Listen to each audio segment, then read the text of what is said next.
Siéntate, Tony. Uy. ¿Qué tal? Pues buenos días y muchísimas gracias a todos por estar aquí en esta mesa redonda titulada La sostenibilidad en eventos deportivos, digitales y culturales, enmarcadas dentro del programa PyME Sostenible. PyME Sostenible es una iniciativa de formación y asesoría gratuita dirigida a pymes de distintos sectores, entre ellos los que hoy nos ocupan: actividad físico-deportivas, economía e industria digital, información, comunicación y artes gráficas. Se trata de un proyecto liderado por Fundae y financiado por la Unión Europea con fondos Next Generation, dentro del marco de Plan de Recuperación, Transformación y Resiliencia del Ministerio de Trabajo y Economía Social. Es importante decirlo con claridad, no estamos ante una conversación teórica, estamos ante una oportunidad concreta para que pequeñas y medianas empresas incorporen herramientas, formación y criterios de sostenibilidad que impactan directamente en su competitividad. Y cuando hablamos hoy de sostenibilidad, no hablamos únicamente de lo ecológico, no hablamos solo de energía o residuos, hablamos también de impacto social, hablamos de gobernanza, hablamos de modelo de gestión, es decir, hablamos de sostenibilidad ambiental, social y de buen gobierno. Un evento, sea deportivo, digital o cultural, es un ecosistema concentrado: movilidad, proveedores, contratación, energía, comunicación, experiencia de usuario, territorio. Yo creo que estamos aquí todos un poco representados. Cada decisión ajena deja huella, ambiental sí, pero también social y reputacional. La pregunta ya no es si debemos ser sostenibles, la pregunta es cómo hacerlo de forma realista, medible y coherente, especialmente en el contexto de las pymes. Hoy tenemos perfiles muy distintos y complementarios aquí con nosotros. Muchísimas gracias por venir. Nos acompaña Alecella Sánchez Lizcano. Hola, Ale, CEO de Hub y directora del Digital Business World Congress. Tenemos también a Manuel Saucedo, un clásico de esta casa, toda una eminencia que viene aquí muy a menudo. Nos alegra volver a verte, consejero delegado de Impulsa Eventos e Instalaciones, empresa gestora del Movistar Arena, un espacio donde confluyen deporte, cultura y grandes eventos de la ciudad. Seguro que todos hemos acudido en los últimos tiempos al Movistar Arena. Y contamos también con Tony Zenet, cantante, actor, artista plástico, que aporta la vida del creador y del escenario. Ha sido reconocido con multitud de premios en diversas ocasiones, con el premio Música, con el premio MIN de la música independiente, entre otros muchísimos galardones. Y se caracteriza por llevar trajes tan bonitos como el que llevas hoy, Tony, creados con materiales del bosque. Luego nos cuentas bien. Y también tenemos, para completar la mesa, a Enar Díez. Muchísimas gracias, Enar. Encantada. Jefa de Servicio de Acción de Cultura del Ministerio de Cultura. Y bueno, la dinámica que queremos hacer va a ser muy sencilla. Cada ponente pues va a tener 10 minutitos para explicar un poco su visión. Después abriremos un bloque de debate entre ellos y finalmente pues daremos paso al público para que comentéis lo que consideréis, para que esto sea bastante enriquecedor para todos y pasemos una gran mañana. Así que nada, si os parece, arrancamos. Arrancamos contigo, Alecella, CEO de Hub, agencia especializada en curación crítica de contenidos y pensamiento tecnológico, directora del Digital Business World Congress, el gran congreso digital sobre transformación digital y tecnologías exponenciales que se celebra dentro del DES de Málaga. El DES, que es un eventazo, el que no haya estado tiene que acudir, reúne cada año a miles de profesionales y a cientos de ponentes internacionales. Hablábamos de 770 speakers, creo, para debatir cómo la tecnología está transformando industrias y modelos de negocio, ¿no? Que es un poco el tema de moda. Así que nada, Ale, muchísimas gracias por estar aquí. Tu intervención la situamos, digamos, en un marco amplio también, ¿no? En tecnología, sostenibilidad. ¿Cómo puede la tecnología ayudar a medir mejor, gestionar mejor y tomar decisiones más responsables en eventos? Bueno, pues primero muchísimas gracias por contar conmigo hoy. Es un placer estar aquí. Sin duda la tecnología es nuestro gran activo hoy en día para pues monitorizar, analizar datos, que es lo que más hacemos. Al final es analizar ediciones anteriores, analizar proyectos y poder, gracias a la tecnología, a la IA, a todas las tecnologías exponenciales que tenemos ahora mismo, pues poder analizar qué estamos haciendo bien, qué no estamos haciendo bien, la eficacia, procesos, anticiparnos, o sea, poder prever y por lo tanto ahorrar, ¿no? en gastos, no gastar de más, etcétera. Por lo tanto, La tecnología sin duda es un gran activo, pero, y aquí está el debate, ya lo has anticipado, y luego profundizaremos más, también tiene un lado oculto, que es esa parte de los costes desplazados, energéticos o costes ocultos, ¿no? O sea, al final es muy difícil medir esa huella digital, luego profundizaremos más, pero hablamos de la metodología del algoritmo verde, que es intentar analizar ese impacto que deja, ese uso de los dispositivos, ese uso de la IA, ese uso de los datos relacionado con cloud, con los data centers, etcétera, etcétera, que es el debate de fondo, ¿no? A lo mejor estamos utilizándola para muchas cosas, pero luego estamos contaminando mucho más por otro lado. Y luego también cómo midamos eso puede tergiversarse de alguna manera, ¿no? Tú puedes medir, por ejemplo, pongo el ejemplo del DES, que como bien dices estoy muy entretenida gestionando 700 speakers cada año en paralelo a todas las otras cosas que hago.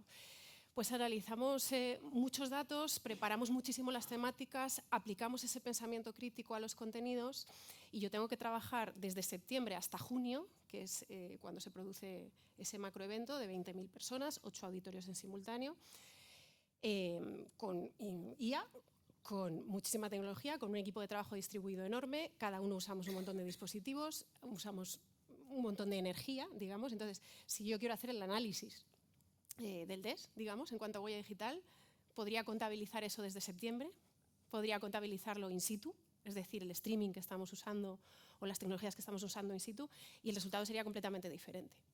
También varía muchísimo si, por ejemplo, el data center al que yo llamo está en Europa o está en otro sitio, ¿no? Entonces, hay muchas maneras de vulnerar el informe final, ese reporte. Por lo tanto, también hay un oscurantismo por parte de tecnológicas de no dar todos los datos, o sea, es muy difícil calcular esa huella, ¿no? Entonces, yo creo que estamos en ese debate de fondo en el que creo que, como has dicho, hay un consenso general en que tenemos que ser sostenibles no solo en el impacto ambiental, que esta parte nos la dejamos mucho, sino el impacto social, para qué estamos haciendo las cosas, ¿no? La gobernanza. Toda esa parte creo que estamos muy verdes en general. Pero sí que es verdad que hay una concienciación. Ahora bien, ¿cómo somos capaces de llevar a cabo esa sostenibilidad? Es el gran debate y es el gran momento, ¿no? Yo creo, en el que estamos. ¿Y hasta qué punto aporta valor real o todavía estamos en esa fase de promesa? Yo creo que la tecnología a nivel de medición de datos y de eficiencia y optimización sí está aportando un valor real. O sea, es tangible, son datos, es analítica y podemos medir muchas cosas y podemos anticiparnos, podemos prever, podemos hacer muchas cosas. Pero es verdad que esta parte 2 no la estamos contemplando. De hecho, el gran debate, por ejemplo, es si vamos a ser capaces de mantener toda la evolución de la IA de aquí a 4 años. China está creando un sol artificial y están diciendo que se van a llevar el pastel porque van a ser los únicos que van a poder dotar de energía al planeta, porque van a ser los únicos que van a ser capaces de sostener todo esto. Entonces, ¿es sostenible? ¿No lo es? Pues es que aquí ya entran un montón de derivadas temáticas, ¿no? O sea, estamos hablando hasta de geoestrategia, si queremos, ¿no? De soberanía digital en Europa. Es muy amplio. O sea, la tecnología ahora mismo ha dejado de ser de nicho y es transversal a prácticamente todo. Entonces me parece apasionante, creo que estamos en un momento en el que tenemos que confluir un montón de disciplinas, un montón de perfiles distintos para conseguir tener algo de luz y una conclusión real, ¿no? O sea, por eso te digo, la respuesta es tecnológicamente para la parte de eficiencia y analítica de datos, por supuesto. Si estamos hablando del impacto social y la aplicación de pensamiento crítico, peor.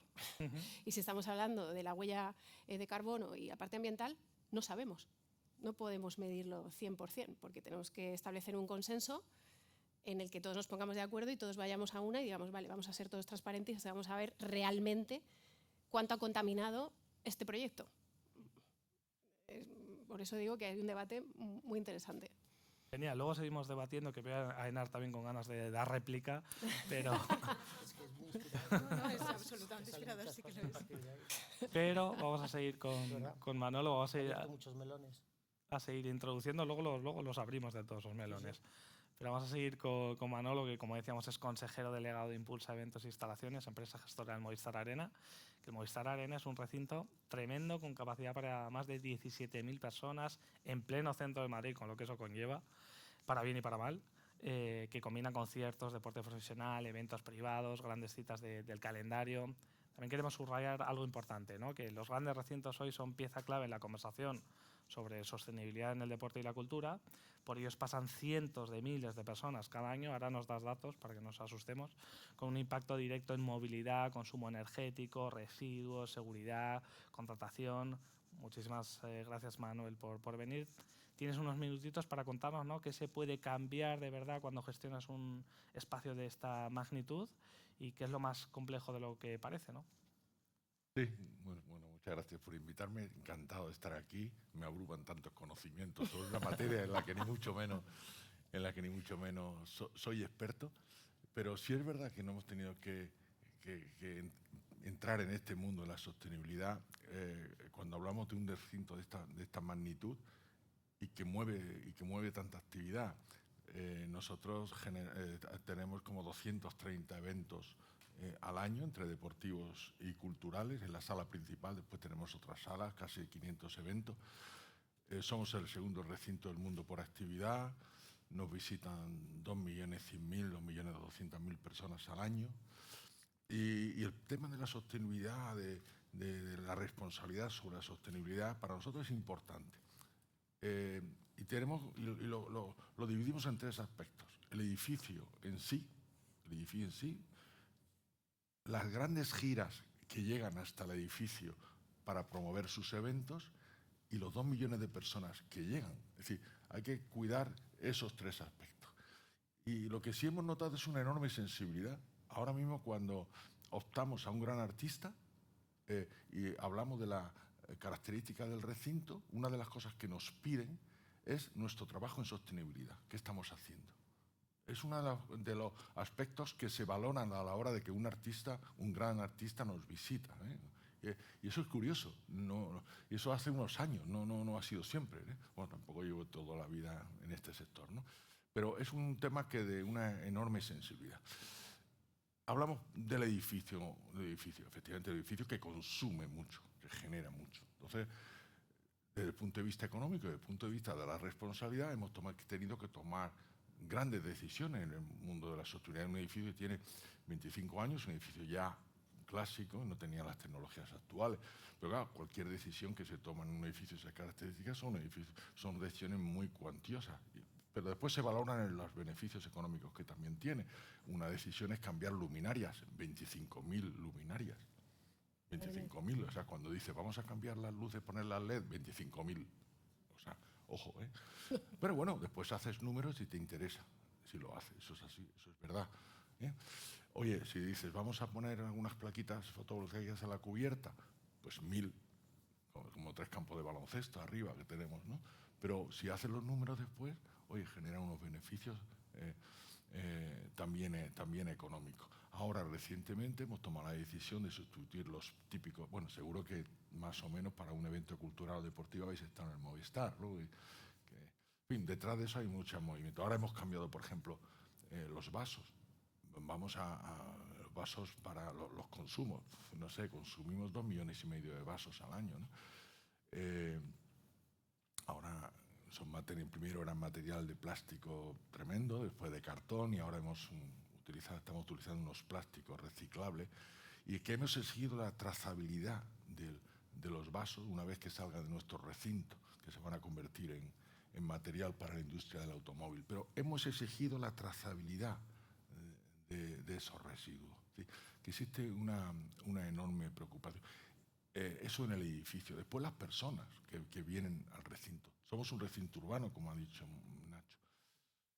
Bueno, provocamos algún incordio en nuestro entorno, algún incordio. Y ahora está el tema del ruido, de la contaminación acústica, tal, ¿no?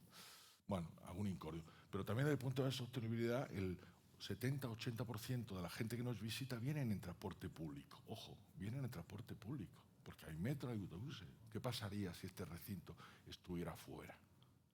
¿Qué problema de movilidad generaría esto? Bueno, nosotros el 70-80%, de hecho tenemos 600 y pico plazas de parking y no siempre se llenan. La gente viene en transporte público. Yo creo que eso es un factor importante. Generamos 30.000 kilos de residuos al año que hay que gestionar. Bueno, pues sí, estamos gestionando, yo creo que razonablemente bien. Tenemos algún certificado que lo certifica. El 70 o 80% es plástico, el resto materia orgánica, cartón y tal. Pero en fin, lo tenemos bastante bien cuidado, con una recogida selectiva. En fin, yo creo que lo estamos haciendo bien. Es un momento de las grandes decisiones y de las pequeñas decisiones, porque las grandes decisiones de cambiar las placas está bien, pero después pequeñas decisiones en el día a día, que yo supongo que tendremos todas las pequeñas organizaciones, porque hemos quitado las papeleras de las mesas. De 100 mesas hemos quitado las papeleras. ¿Por qué? Porque si tenemos una papelera debajo de la mesa, ahí tiramos todo, no se selecciona. Ha sido más difícil hablar con todos los empleados y decir, oye, que no, pues hay que levantarse allí y tirar selectivamente los residuos que generamos. No, yo quiero mi papelera aquí, pues no vas a tener tu papelera. Es más difícil esa decisión pequeña que las grandes decisiones. Y bueno, el público, ¿no? ¿Sabes? Tenemos una limpieza en el exterior del recinto, bastante complicada, no quiero extenderme mucho. Y hay otro tema muy importante, las grandes giras. Una gran gira de un gran artista mueve, por ejemplo, 40 trailers que van de un sitio a otro, de París a Barcelona, Barcelona a Madrid, Madrid a Lisboa, o una gira pequeña, tú lo conoces perfectamente como artista, lo que mueve de infraestructura. Pues nosotros, ¿qué hemos hecho? Pues tener dentro del recinto muchos servicios que no tienen que ser transportados. O sea, cuando yo llegué, el escenario iba y venía, siempre hacía lo mismo. Ahora tenemos un escenario propio que no se mueve, entonces genera menos tráfico. Incluso los camerinos, venía el camerino. Ahora hemos generado unos camerinos, cuadros eléctricos, muchas de las cosas incluso sonido, luz, muchas de las cosas que iban y venían, generando tráfico, generando contaminación, grandes camiones y tal, los tenemos, con lo cual hemos disminuido sensiblemente el tráfico de generación de movimiento. Bueno, existe una enorme preocupación, creo que forma parte ya de la cultura de la empresa y bueno, es prioritario nuestra preocupación diaria por el tema de la sostenibilidad. ¿Lo medimos? Bueno, sí, relativamente. Bueno, a ver, cuando hay que hacer una nota de prensa decimos cuánto equivale a cuántos árboles o cuántas toneladas de CO2, en fin, no lo medimos mucho, ¿eh? Económicamente sí, cuando, oye, si vemos que el sol nos da una energía y tal y nos la ahorramos de la factura de la luz, pues nos da muchísima alegría. No lo medimos mucho. Sí, la verdad, cuando hacemos esos informes para conseguir las grandes bandas, pues sí, alardeamos de todos estos pequeños detalles que os estoy contando, ¿no? Pero sí existe una sensibilidad en el mundo de los eventos sobre esta preocupación. Estamos hablando de eventos, del Movistar Arena, pero al final el foco principal son los artistas, son los que mueven esas masas. En este caso tenemos a Toni Zenet, que aportas, ¿no?, una mirada fundamental, la del creador, la del artista que vive giras, escenarios, producción, relación con el público, también la tensión, ¿no?, también entre mensaje y coherencia. Gracias, Zenet, por estar aquí. ¿Qué papel juega la cultura en este debate? Pero lo primero de todo, por favor, explícanos lo de los trajes, que es el motivo principal, yo creo, que de esta mesa. Bueno, el traje es un ejemplo, ¿no? Este traje está hecho con material de bosque. Ahí veis que tenemos el roll-up de la gira, de la sinergia que hemos construido entre PEF, tejidos con material de bosque y luego al final, el producto final de mi sastre de siempre, que le he metido en un berenjenal porque esa es una de las cosas que hay que hablar. Él está acostumbrado a producir en masa y se ha encontrado con un problema a la hora de producir algo artesanal. El propio taller tenía que cambiar su manera de funcionar para hacer 4 trajes, 8 camisas, en lugar de los 700 de boda y bautizos que hace todos los años, ¿no? O sea, cambia su forma de producir, ¿no? Eso es una de las cosas que nos encontramos cuando se intenta hacer un esfuerzo de algo sostenible, ¿no? ¿Qué vamos a decir los artistas? Nosotros somos, o podemos ser, prescriptores de una forma de hacer las cosas, de una forma de vida, de una filosofía, si se quiere. Has comentado tú lo de los pequeños gestos. Yo creo que esto se basa en pequeños gestos y tú has comentado lo de legislar y gobernar. Si un pequeño gesto no tiene eco en una forma de legislar, esto se queda en agua de borrajas. Es decir, luego el gran público puede entender cuando tú le dices... Además, de los pequeños gestos surgen algo que yo creo que es importantísimo, que hay una didáctica de todo esto, que es la reflexión por parte del gran público, que se lleva la reflexión a casa. Es decir, a mí me pasó cuando yo escuché que un músico había decidido que toda su crew, toda su tripulación y un equipazo de 25 personas no iban a hacer las giras, no iban a tomar ningún avión, por ejemplo, ¿no? Para evitar la huella y todo eso, ¿no?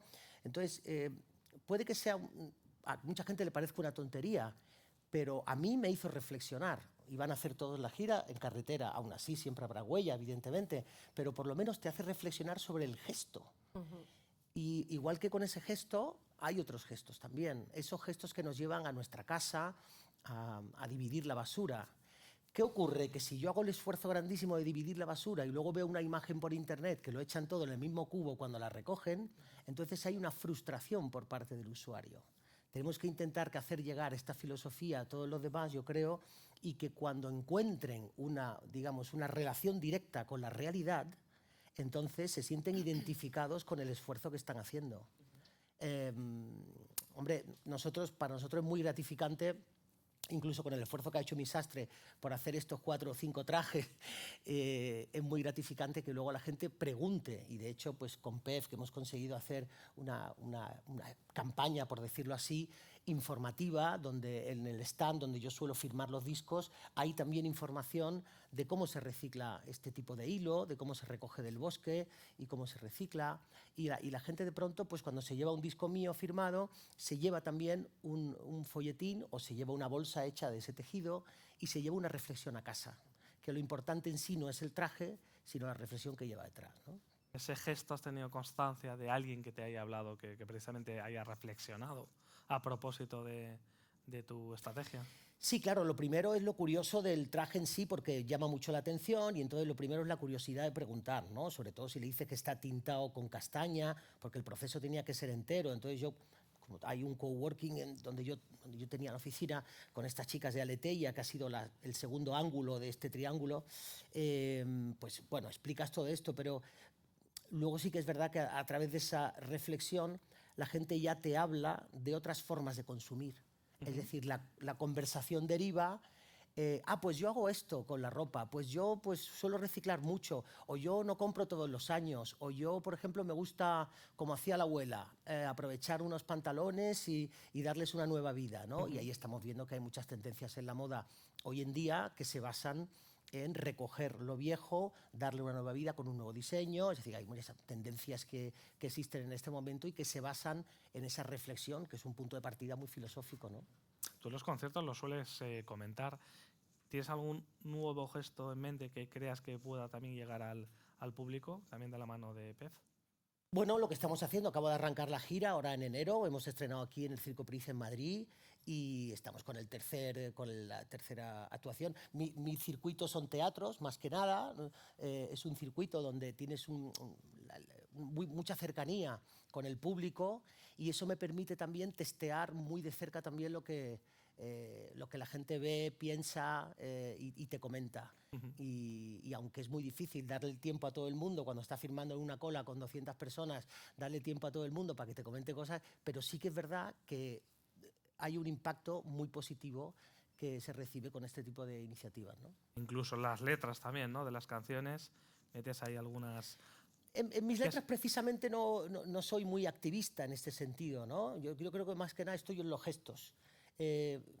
Yo soy un artista que siempre he dicho que utilizo a veces el amor como excusa para hablar de la condición humana. Es decir, que si escuchan mis letras... Nos ha dado el titular a la mesa.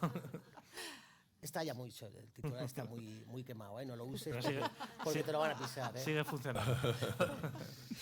Genial, pues muchísimas gracias, Toni. Gracias. Seguimos con Enar, que yo creo que es la que recoge un poco todo lo que estamos hablando, ¿no? Que como decíamos es jefa de Servicio de Acción de Cultura del Ministerio de Cultura. Trabajas en la integración de criterios de sostenibilidad en políticas públicas y en proyectos culturales con un enfoque de triple impacto ambiental, social y económico.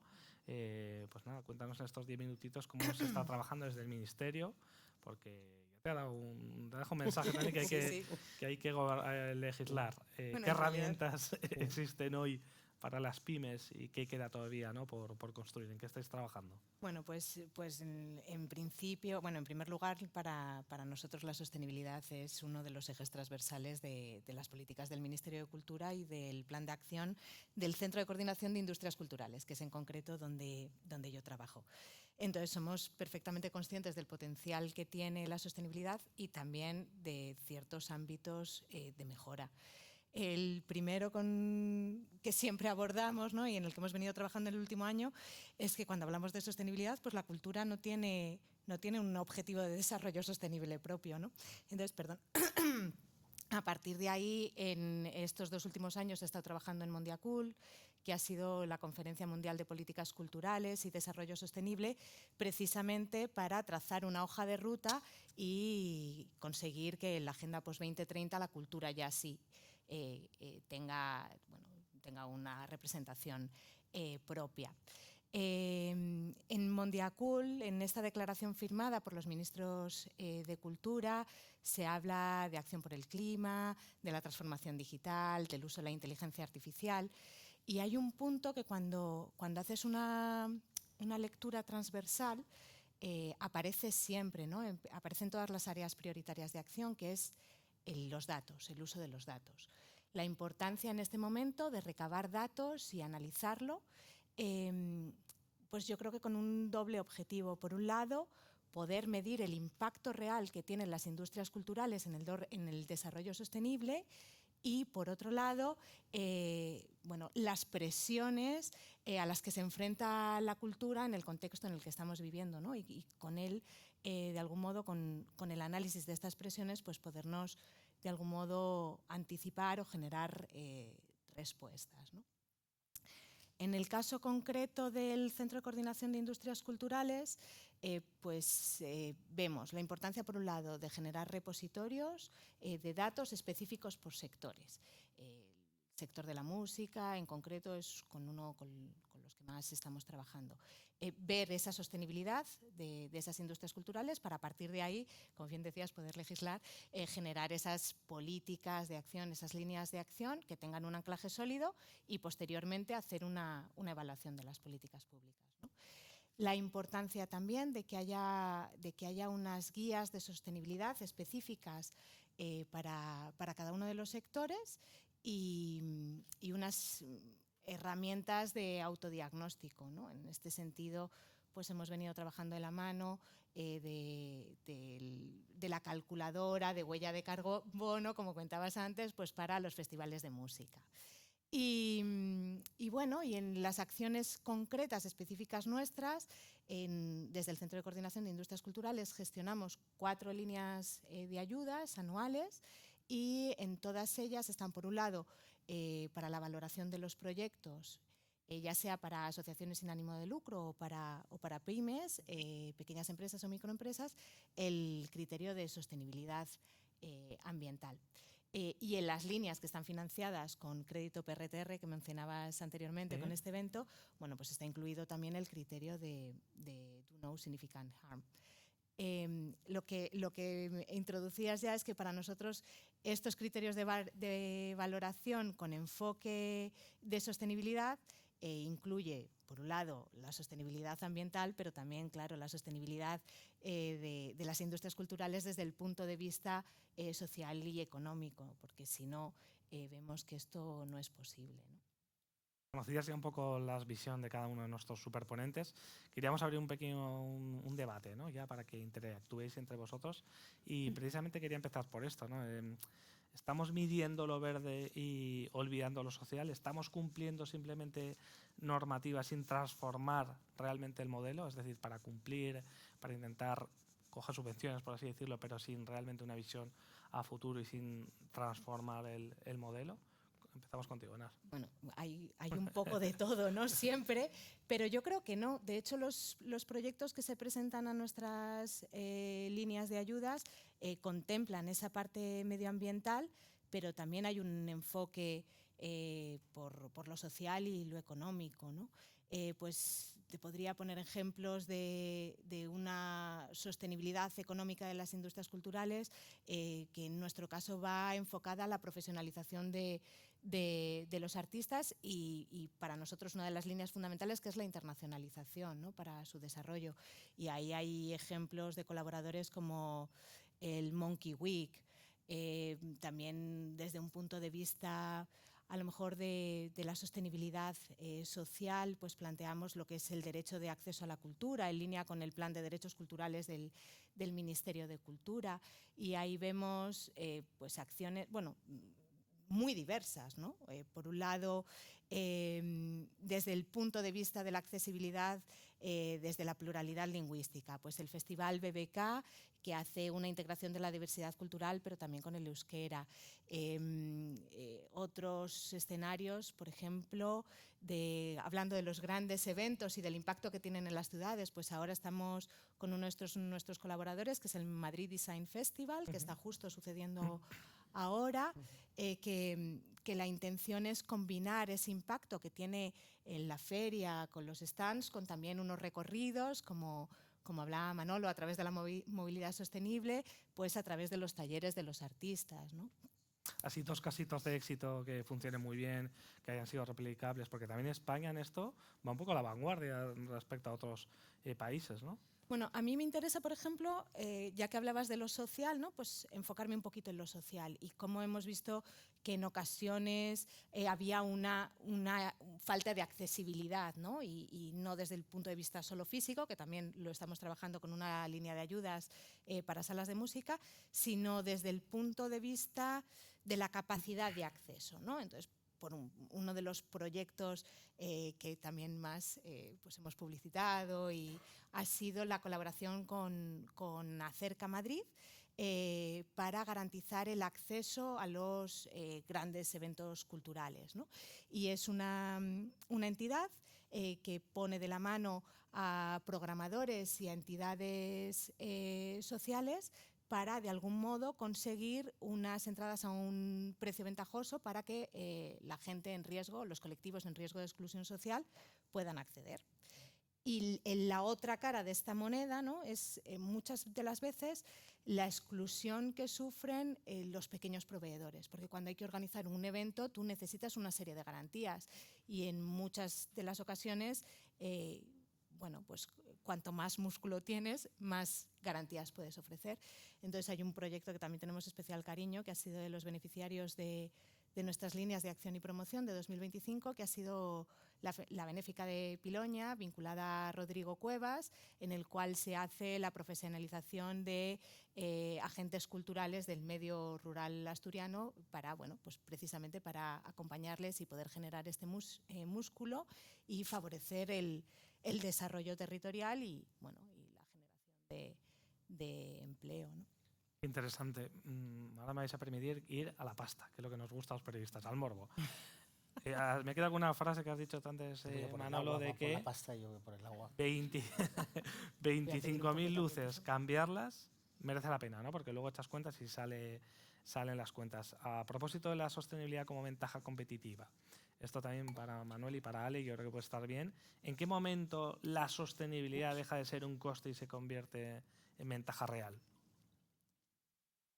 Bueno, sí, hay datos que lo confirman. O sea, lo que aporta energía la fotovoltaica se puede contabilizar, o haciendo números de lo que aporta al cambiar 25.000 luminarias se puede contabilizar pues, concretamente. Para nosotros ha sido absolutamente rentable, o un enjambre de baterías que hemos colocado para utilizar, porque claro, con los conciertos es por la noche, el sol ahí no nos ayudan los montajes y desmontajes. Hemos cambiado los criterios de climatización. Antes climatizábamos poco antes de empezar un evento, ahora climatizamos durante todo el día, con cuidado de que no se escape el clima. O sea, no ha cambiado nuestra forma de trabajar en base a los sistemas que tenemos de ahorro energético, pero económicamente sí ha sido muy sensible. Hemos tenido ayudas también para la instalación de las placas fotovoltaicas, hay que reconocerlo. Para otras cosas no, pero para las placas sí ha habido una ayuda y nos hemos beneficiado de ellas, ¿eh? Y has dicho una cosa muy bien, el tema de los grandes eventos, accesibilidad. Bueno, también esto tiene un componente de responsabilidad social, ¿no? Nosotros, bueno, pues el acceso a personas con necesidades especiales. Nosotros tenemos unas personas dedicadas exclusivamente a atender a las personas con necesidades especiales para que accedan a nuestros recintos. Incluso tenemos una especial personas con determinados autismos, porque tienen una sensibilidad especial a la hora de los ruidos, en los conciertos. Pues tenemos un sistema para protegerles, un cuarto por si acaso tienen una crisis, tenemos muchas cosas y ahora hay unos sistemas tecnológicos para personas con problemas puedan ver el concierto en el móvil. Estamos trabajando en ese tipo y es muy gratificante. ¿Aporta económicamente? Pues no, pero ¿y la satisfacción de una empresa que se está desarrollando bien, que creemos que está aportando al mundo deportivo, al mundo cultural, tener la satisfacción de hacer las cosas bien por las personas con necesidades? Eso, ¿cómo se valora eso? Pues se lo valora en la satisfacción de que la empresa tiene que tener alma y el alma se transmite en estos gestos que ayudan a las personas. Sí, pero Manuel, tú eres una empresa grande. Tú que conoces bien, Ale, a todo el conglomerado empresarial, ¿es realmente que se notan los patrocinadores, la confianza del público, las empresas pequeñitas, cómo afrontan este tema también? A ver, yo creo que habéis tocado un montón de temas. Entonces estaba ahí mordiéndome la lengua a ver si me acuerdo de todos. 10 minutos para ti. Efectivamente, yo creo que no es lo mismo la pyme y la mediana empresa que la gran empresa. Estoy de acuerdo con él en que efectivamente la tecnología te permite monitorizar, medir y por lo tanto también ahorrar costes directamente. Nosotros, por ejemplo, detrás del DES está Nevex, que es la empresa de capital privado más grande de España de eventos y es 100% privada. Y es verdad que hay una responsabilidad social corporativa, hay unas ganas de hacer las cosas bien, hay una ética, digamos, y a lo mejor adaptar todo el recinto que quizás no está preparado para determinadas necesidades de accesibilidad tiene un coste que hay que asumir y tú tienes que decidir si lo quieres asumir o no, y hay una normativa además que cumplir. Hay un impacto social y para mí ya trasciende el tema del RSC y de la ética. Yo creo que realmente nos hemos dado cuenta desde mi empresa, por ejemplo, que hay un valor competitivo en hacer las cosas bien. Primero porque además la sociedad, sobre todo la más joven, ya está muy concienciada y lo lleva en el ADN, o sea, te lo exigen. El nuevo cliente es, bueno, vale, te levanta la ceja y te dice, a ver, te está haciendo greenwashing, esto es verdad, no es verdad, cómo lo mides, me estás mintiendo, además ahora con toda la desinformación, la IA, lo están viviendo. Entonces tú tienes que ser muy transparente, muy honesto y, por ejemplo, nosotros una línea que empezábamos de pensamiento crítico, de hacer una evaluación de los contenidos, de analizar muy bien a quién llevamos, de que la gente no venga y hable de su libro. Esto es una lucha que tengo yo con los sponsors, que ya me conocen, la rubia loca, que viene y nos dice que no hablemos de nuestro libro cuando yo estoy financiando el evento. Digo, pero es que es mejor para ti. Es que yo no puedo controlar que si vienes y lanzas un speech comercial muy push, la gente se levante y se vaya. Tienes que aportar valor. Entonces, ese aportar valor, ese hacer las cosas bien, ese hacer las cosas con calidad, ya es un valor competitivo, porque te van a ver, está siendo un éxito. Empezamos tímidamente y se están dando cuenta que muchas veces ese contenido de valor añadido, ese contenido que también tiene una preocupación por lo social, tiene impacto y es distinto, o sea, y funciona, ¿no? Y la gente le atrae, ¿vale? Entonces, dicho esto, es verdad que hay unas normativas, hay una serie de cumplimientos y que las pymes, dentro del DES yo tengo un auditorio entero los 3 días todo de pymes, están asfixiadas. O sea, hay una asfixia general y es normal. Nosotros somos una pyme y lo vivimos. O sea, yo vivo el lado de la gran empresa y luego en primera persona vivimos lo que es cumplir con todo, con la administración, con la normativa, que queremos hacerlo y queremos hacerlo bien, pero es que no hay manos, ¿no? Entonces, hay que buscar un equilibrio entre que lo que tú ofrezcas sea realmente competitivo, porque ya el propio mercado te lo va a tumbar si no lo llevas en el ADN, si no quieres hacer las cosas bien de entrada. ¿Lo tumba realmente? Depende del sector, claro, estamos hablando de cosas muy generales. Sí, pero en el tema de los conciertos, los festivales, cada vez estamos viendo más conciencia social en ese sentido. Sí, y hay más exigencia. Y hay más concienciación, como comentaba él, por ejemplo, el tema del reciclaje, de no gastar, ¿no? O sea, esto es un debate que tenemos muchas veces en Neves, que la comida, pues por ejemplo, ¿no? Muchas veces, pues tú calculas en base al año anterior, pero pues a veces sobra. Y esto al final es tema ecológico, es tema de sostenibilidad, pero son costes también para la empresa. Matemática pura y dura. Y nunca sabes muy bien cómo puedes acertar en esas cosas, ¿no? Entonces vas mejorando, vas avanzando, pero claro, no hay una verdad universal y luego todos tendríamos que estar de acuerdo en dar ejemplo. Es decir, yo también soy muy crítica con eso. Está muy bien exigir a las pymes, está muy bien, yo soy partidaria de que hay que exigir y hay que cumplir. Pero entonces luego tenemos que dar ejemplo todos, en lo privado y en lo público. Es decir, y si hay una cumbre del clima, pues a lo mejor no desplazarnos todos, ¿no? Entonces, claro, cuando tú estás asfixiado, eres una pyme que está sobreviviendo, que eres el que está manteniendo el tejido y que tal, y lo luchas, pero luego hay cosas que ves que no se cumplen, pues yo entiendo también muchas veces la tensión, el descontento y la pregunta que hacías de ¿estamos realmente concienciados? Yo creo que sí, que todo el mundo está concienciado y todo el mundo lo quiere hacer bien, pero la realidad es que el día a día te ahoga en muchas cosas y un evento, por ejemplo, es uno de los proyectos más estresantes que puede existir, o sea, pasa todo a la vez en un mismo sitio. Y muchas veces tú quieres cumplir, pero a veces no llegas o no puedes. Entonces estas ayudas están muy bien y yo creo que son en la línea adecuada, pero mi sensación, o sea, ya hablando ya del feeling que tengo con las pymes, es como que es una carrera de fondo que va con la lengua afuera, pero en general con todo. O sea, no solamente la sostenibilidad, sino cualquier tipo de certificación, la IA, ¿qué hago con la IA? ¿Qué es esto de la IA? ¿Por dónde empiezo? Bueno, estamos todos un poco así, ¿no? Yo creo que es la característica del tejido. Características del tejido y el que da ejemplo, estamos hablando del ejemplo, el que da ejemplo es Tony y creo que nos quiere aportar. No, ni mucho menos, yo soy parte de toda la red. Es que me viene muy de cerca todo lo que cuentas porque, a ver, cuando la legislación, digamos, busca los límites de lo que es legal, de lo que es correcto y tal, a veces puede ahogar propiamente o la creatividad o la capacidad de poder inventar cosas. Es un poco de donde yo recojo, ¿no?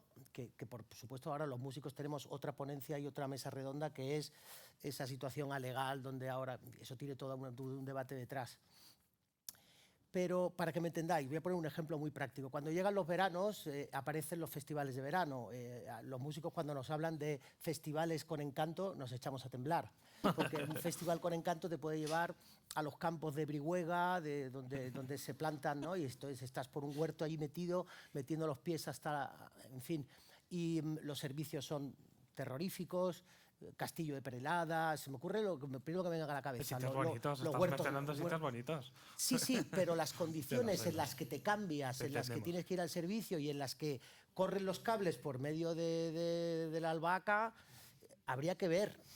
Entonces, vuelvo a lo que tú decías, hay un equilibrio entre donde no puede ser prohibitivo para que podamos hacer cosas y no estemos completamente enfajados en una especie de normativa estricta que no nos permite movernos y lo que tiene que ser lógico para que no pase el cable por donde tiene que pasar. Entonces, ahí hay una especie de limbo donde cuando te vas al festival con encanto de tal pueblo y hay un campo de fútbol de tierra y te tienes que cambiar en un antiguo vestuario de los chavales de la posguerra, que no se ha cambiado desde entonces, sigue siendo el mismo de la posguerra, ¿sabes? Pues entonces hablamos de sostenibilidad y también de accesibilidad. Fíjate que yo sabía, a veces van juntos, van de la mano la accesibilidad y la sostenibilidad, ¿no?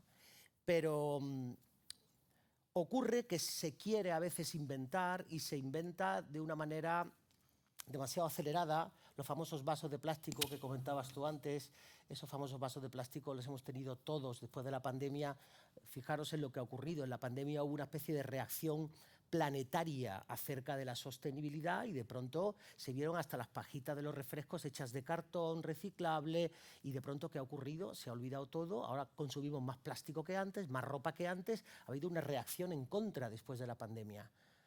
Y además para mí se ha quedado lo peor que se podía quedar después de la pandemia, es decir, la desidia de quedarte, voy a hablar solamente de un sector que conozco de cerca, las terapias por videoconferencia. Habrán salvado vidas durante la pandemia, pero por desidia se han quedado después de la pandemia y se hace mucha terapia por videoconferencia que no tiene lo que tiene que tener una terapia, que es la relación directa con el paciente y el vínculo humano que se crea en la presencia.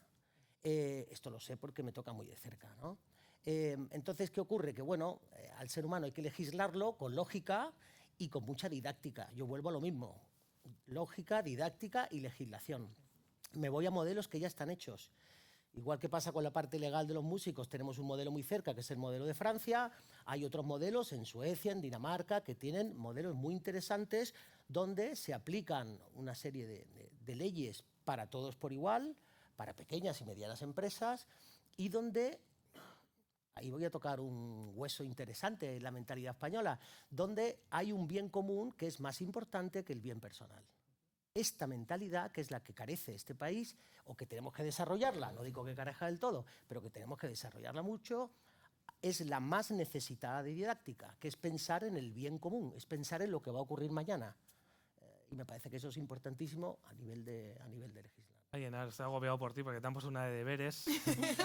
¿Cómo se incentiva todo esto sin convertirlo en burocracia y sin ahogar?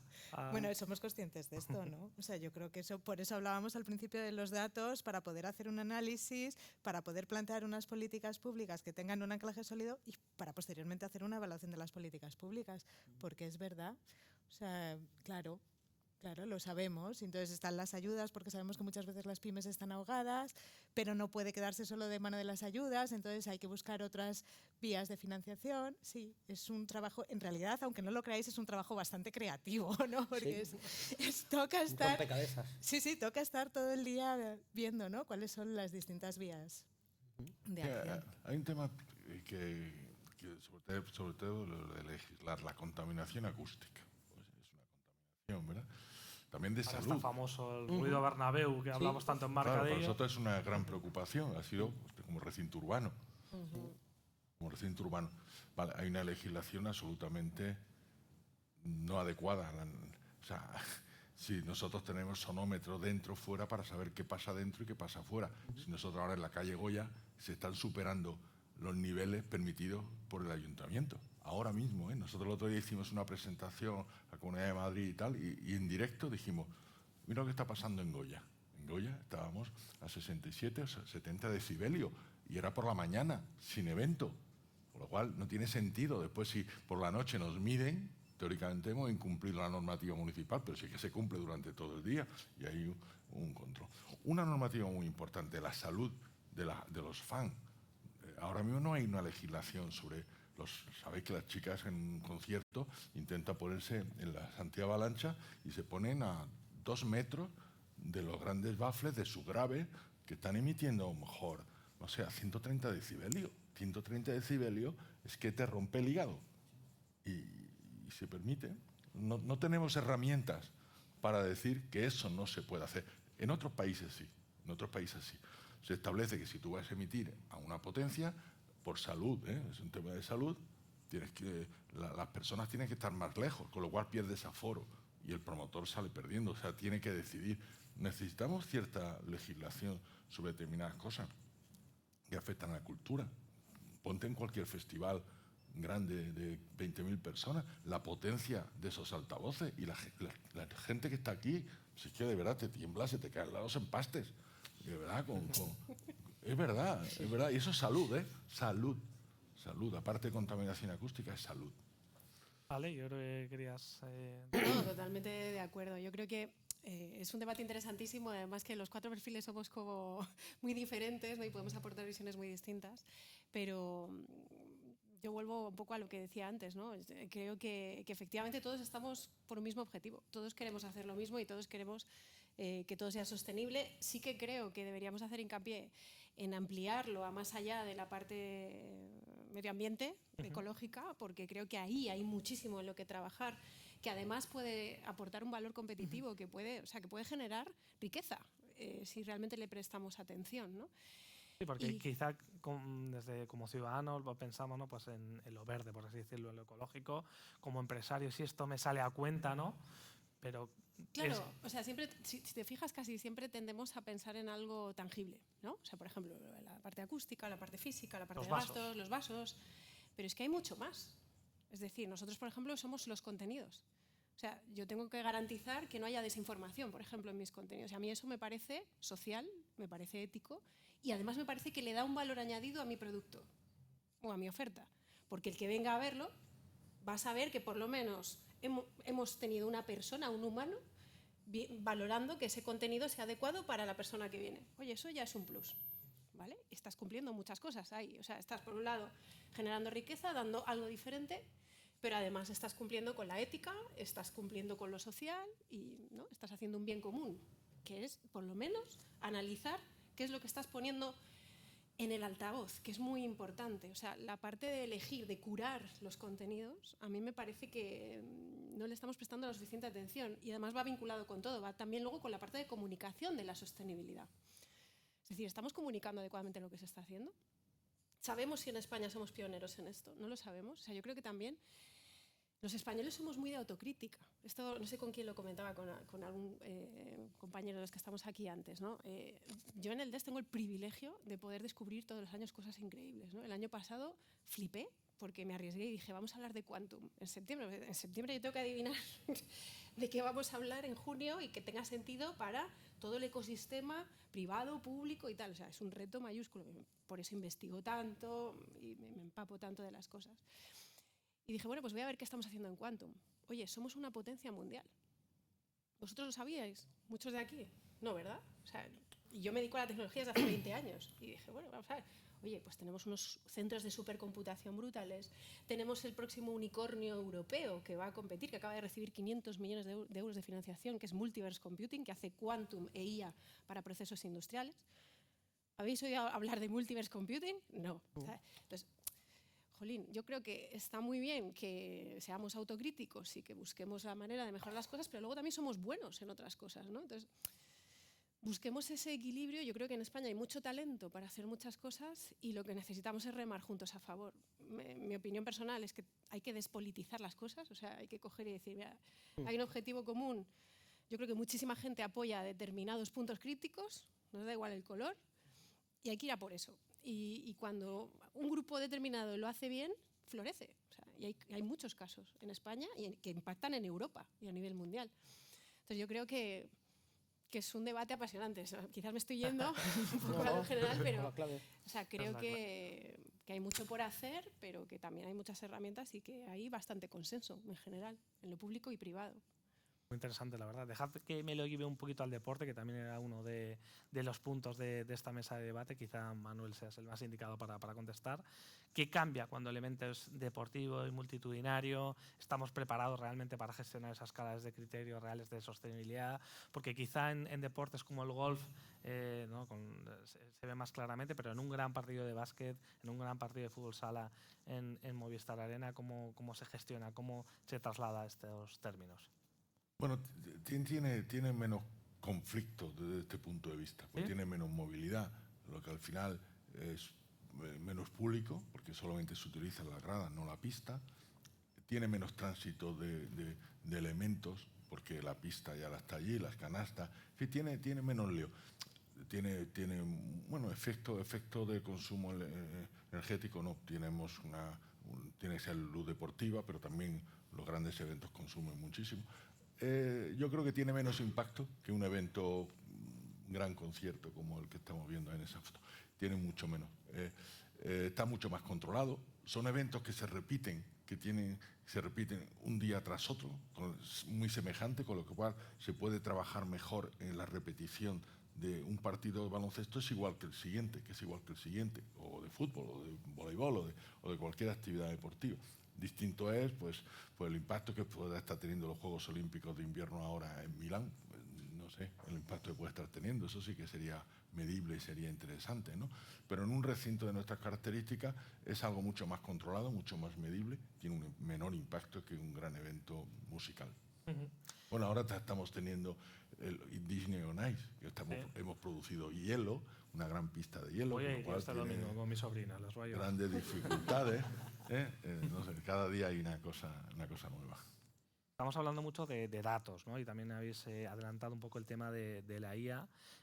A propósito de esto, ¿no? De la tecnología, de la IA, de la herramienta o desplazamiento del impacto, cuando un evento dice que utiliza tecnología o inteligencia artificial para ser más sostenible, ¿cómo distinguimos lo real de lo cosmético? Porque Manuel ya nos ha dicho que los datos a veces luego para los informes no al tuntum, pero bueno, ¿cómo se mide realmente, cómo se está aplicando, cómo se saca una ventaja competitiva real? No sé si para Enar o para Ale, para quien queráis. Claro, que yo he hablado mucho ya. Bueno, o sea, es verdad que los datos se utilizan muchas veces para este maquillaje, porque además muchas de las situaciones que nos encontramos es que implican una autoevaluación, entonces cada uno se autoevalúa como buenamente quiere. Pero bueno, yo sí que creo que hay casos que como decías al principio, que sí, que efectivamente se ve una mejora. Nosotros hay una de los proyectos que conocemos, Break Event, que a lo mejor os suena, es precisamente una empresa que fue financiada con una línea de crédito de NISA, con la que colaboramos, y que utiliza la IA generativa y la IA predictiva para hacer un match entre los artistas, el aforo que pueden mover estos artistas y, bueno, y el precio adecuado para el tipo de oyentes. A mí me parece que esto genera unas garantías precisamente para los programadores pues que contribuyen a hacer inversiones como mucho más certeras. Yo esto lo veo muy interesante, claro. Luego, como decías también al principio, ¿qué huella deja esto? Pues es muy difícil. Pero ¿cómo se integra en espacios físicos y en políticas públicas y en las pymes también? ¿Cómo se integra realmente? La IA. Y los datos y los números. Mira, este es el gran tema. Ahora mismo tenemos IA, estamos todos de la IA, yo creo, hasta ciertos... Hasta la IA. Has dado otro titular, Tony. Es que estamos de la IA hasta la IA. Y de hecho, mira, No, di. No, termina. No, por ejemplo, uno de los temas transversales que yo planteo este año es, ¿hay realmente un ROI en la IA? ¿Vale? O sea, imagínate, un evento de transformación digital europeo, venga, pues vamos a tirarnos al charco y vamos a debatirlo. Porque ya no solamente la pyme, también la gran empresa. La implementación de la IA es todo un debate de fondo, pues porque es verdad que la tecnología está, es verdad que se está usando mal muchas veces, sin evangelización interna y por lo tanto los equipos la usan como pueden, otras. Hay empresas que lo están haciendo bien y empresas que lo están haciendo mal. Hablamos del informe de Harvard, ¿no? Hace poco. El 90 y tanto % de las empresas que la están usando no están viendo esa rentabilidad real. Por lo tanto, hay un tema. O sea, que es un tema que hay que abordar en algún momento. Por ejemplo, lo que nosotros pedimos en DES es que vengan a contarnos casos de éxito y también casos de fracaso. O sea, yo ya he empezado a pedir, venid con casos de fracaso. Hay más, casi. Muchos.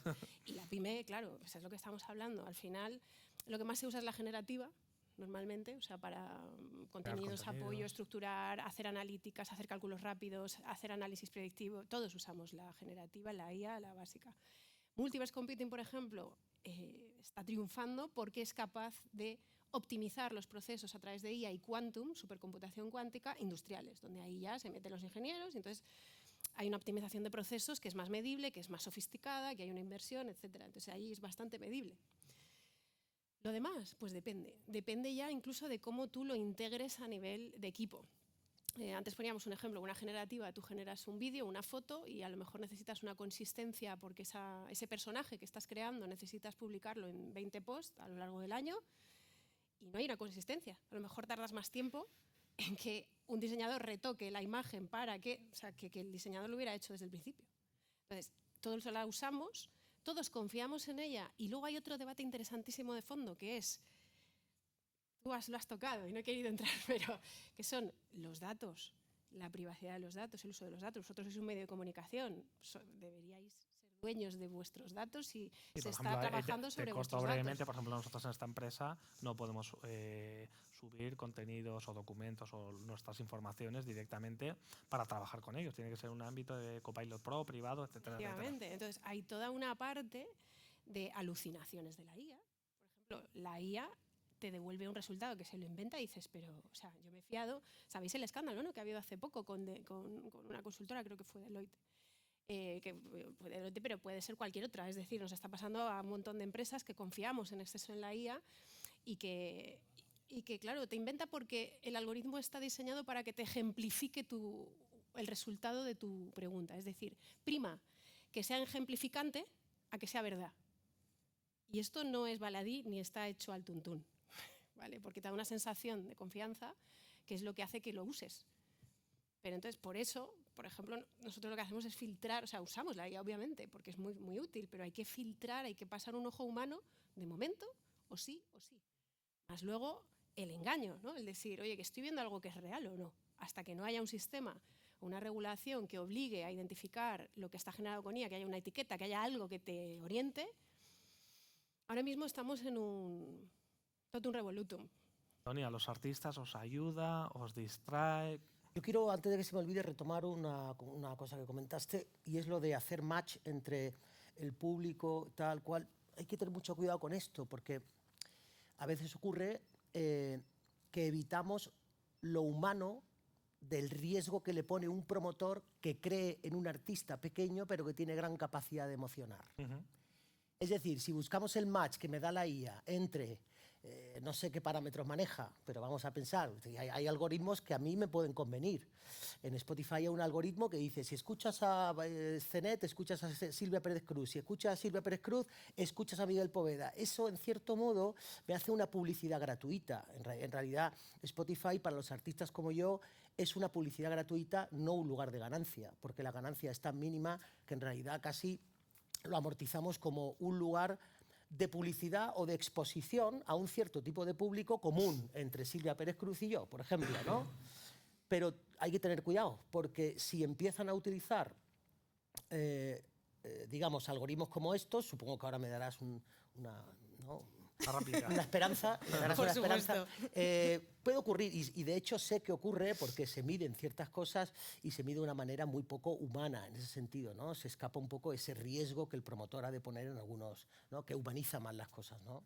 El alma de la que hablaba antes, ¿no? Sí. Sí, yo creo que esto es interesante y me está pasando con todo porque asisto a eventos sobre inteligencia artificial en la música, sobre inteligencia artificial en el diseño de videojuegos, que es de lo más sangrante que he visto. Yo creo que la IA es una herramienta. Y entonces simplemente es una herramienta de trabajo que es como un comodín que tú tienes y que te permite tomar las decisiones. Pero las decisiones no pueden venir tomadas por la IA. Entonces, cuando te hacen este match, que además justo esta empresa que mencionaba antes, dice, uno de los problemas es que no podemos hacer una traducción de escuchas en Spotify con asistentes a música en directo, porque son dos tipos de públicos totalmente distintos, ¿no? Entonces, yo creo que lo que está dando es, bueno, como unos parámetros en los que te puedes mover, un tipo de salas en las que te puedes mover, según el tipo de artistas, ¿no? Como tú comentabas antes, bueno, pues yo soy un tipo de artista que busco o que mi público está en este tipo de espacios. Pero creo que no puede servir como para decirte este es el artista rentable o no. Lo que pasa es que, absolutamente, estoy de acuerdo contigo, pero sí, o sea, nos ha venido tan rápido todo que esto que tú estás diciendo, la gente común de la calle no lo sabe ni lo piensa. Es decir, hemos visto hace poco una publicación por las redes sociales que nos hemos reído, a pesar de que era un poco triste, que una chavala le había hecho caso a la IA con su pareja para poder gastarse un dinero en unos billetes para un viaje y la IA no le había dicho que tenía que sacar un visado. Cuando llega al aeropuerto de tal país le dan la vuelta y la mandan para España. Y llorando, pues quiero decirte, este es un ejemplo de que la gente de la calle, es decir, los millones de personas que están con la IA, no saben que no pueden tomar decisiones en base a la IA. Yo creo que esto pasa un poco, trasladándolo un poco a la sostenibilidad.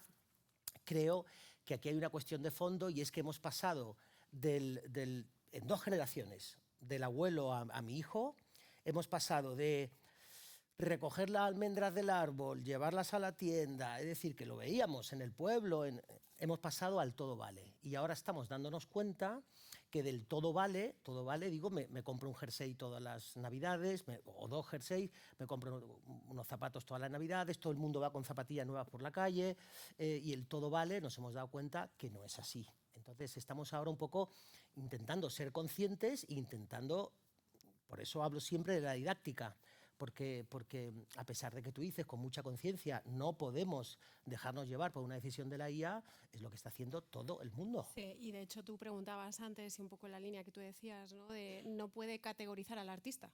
O sea, no puedo decir que este artista es válido o no en base a este algoritmo y tal, porque además, insisto, el algoritmo vive de datos. O sea, entonces, es una cosa, es un robot, digamos, que piensa en base a los datos que tú le das.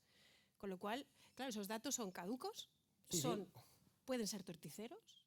Influyen en la propia carrera del músico, porque claro, me acabas de dar una clave, es decir, tú sabes que ahora hay editoriales y hay para los músicos emergentes que tienen un algoritmo para ver qué histórico tienes, para ver cuánto dinero te pueden prestar, para ver si tú generarás ese dinero en el próximo año. Es decir, dáselo al algoritmo y ya veremos si le podemos dar un adelanto editorial a este chaval que está empezando. Y este es el mismo debate. De tal manera que dejan en sus manos únicamente el dar un golpe en YouTube y que te vean 20.000 personas mañana para que gracias a las visitas entres en otro algoritmo. Bueno, claro, es terrible. por eso es tan decirte. importante que, por un lado, exijamos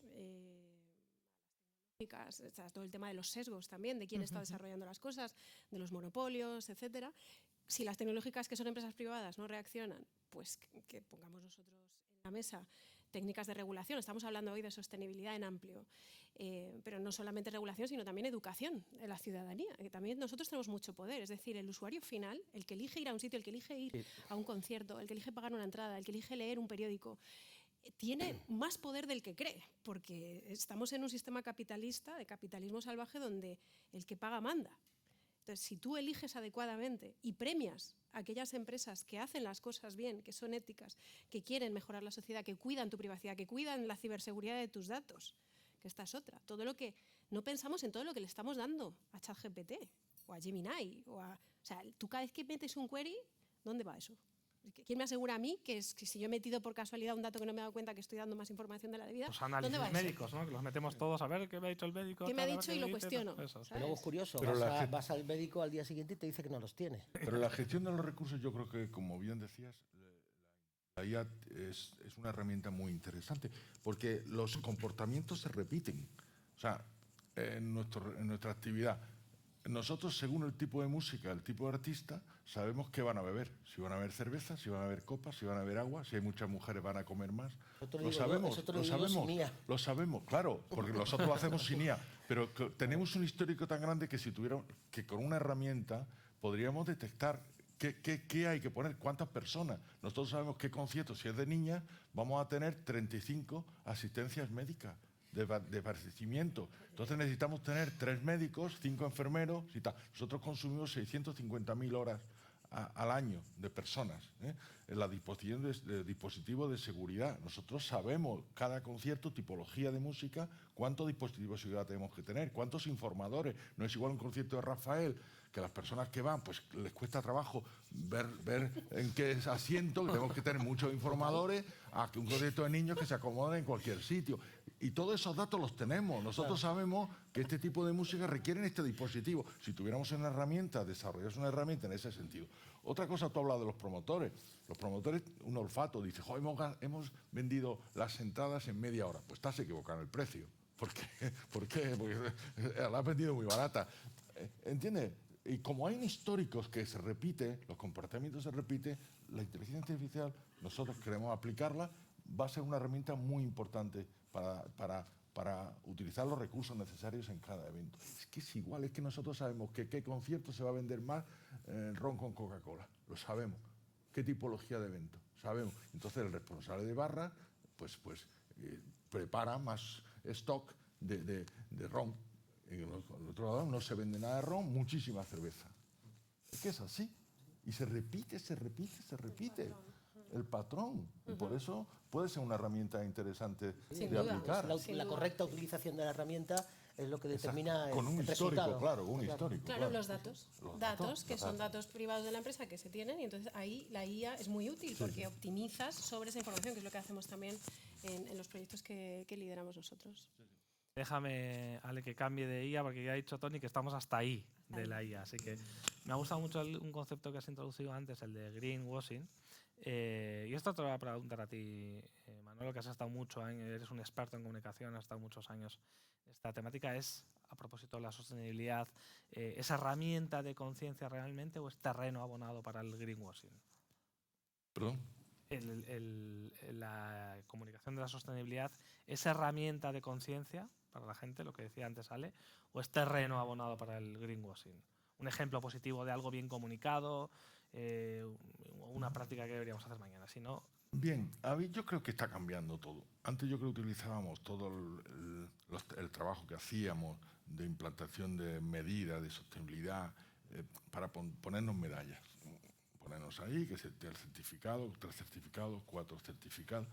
Yo creo que ya eso ha pasado. ¿Por qué? Porque yo creo que ahora hay una parte de responsabilidad social, ética, como decías tú, ética, y bueno, y la comunicación sobre quién hace más, esa carrera ya no existe. Yo hago más que tú porque yo implanto en tal medida, yo no implanto en tal medida. Yo creo que se ha perdido un poquito, afortunadamente. Ahora ya es la realidad. Ahora es decir, oye, mi actividad ha implantado unas medidas, oye, las cuento si tengo que contarlas y si no, pues me beneficio de ello. Y a mis clientes más puntuales, nosotros tenemos un espacio para eventos corporativos y muchas empresas cuando nos lo contratan ese espacio, la Sala Trus, que se llama, Mar la conoce, la Sala Trus, oye, ¿qué medida de sostenibilidad? ¿Qué tipo de cubierto vamos a usar? ¿Qué tipo de platos vamos a usar? O sea, eso se ha convertido en una dinámica habitual, que tenemos que estar preparados para dar respuesta a esto. Así que ya es una cosa integrada en el día a día de nuestra actividad. Ale, si quieres aportar algo en este ámbito, porque decías antes que vosotros, como trabajáis con contenido, ¿no? Sí. Esto lo cuidáis mucho. Sí, lo cuidamos mucho. Mira, yo tengo un ejemplo, si lo que nos estás preguntando es por proyectos nuestros, hay uno que le tenemos especial cariño y es un proyecto de desarrollos tecnológicos para colectivos vulnerables que empezamos el año pasado con Odiseya, que es el Observatorio Ético de la IA, empezó en España, ahora es en Europa.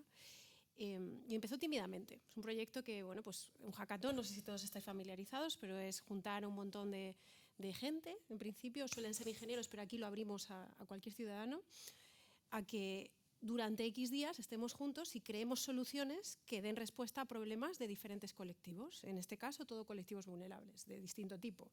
Personas mayores, inmigrantes, etcétera, etcétera. ¿Vale? Claro, ahí estás trabajando con la tecnología y el bien social, ¿no? Directamente. Pensamos que iba a tener un impacto, bueno, pues relativo y que se iba a quedar ahí. Este año ha sido la segunda edición y estamos absolutamente desbordados e impactados con la acogida, los proyectos, la movilización ciudadana, los tipos de proyectos que te traen, que son súper emotivos, porque muchas veces nacen de una experiencia personal.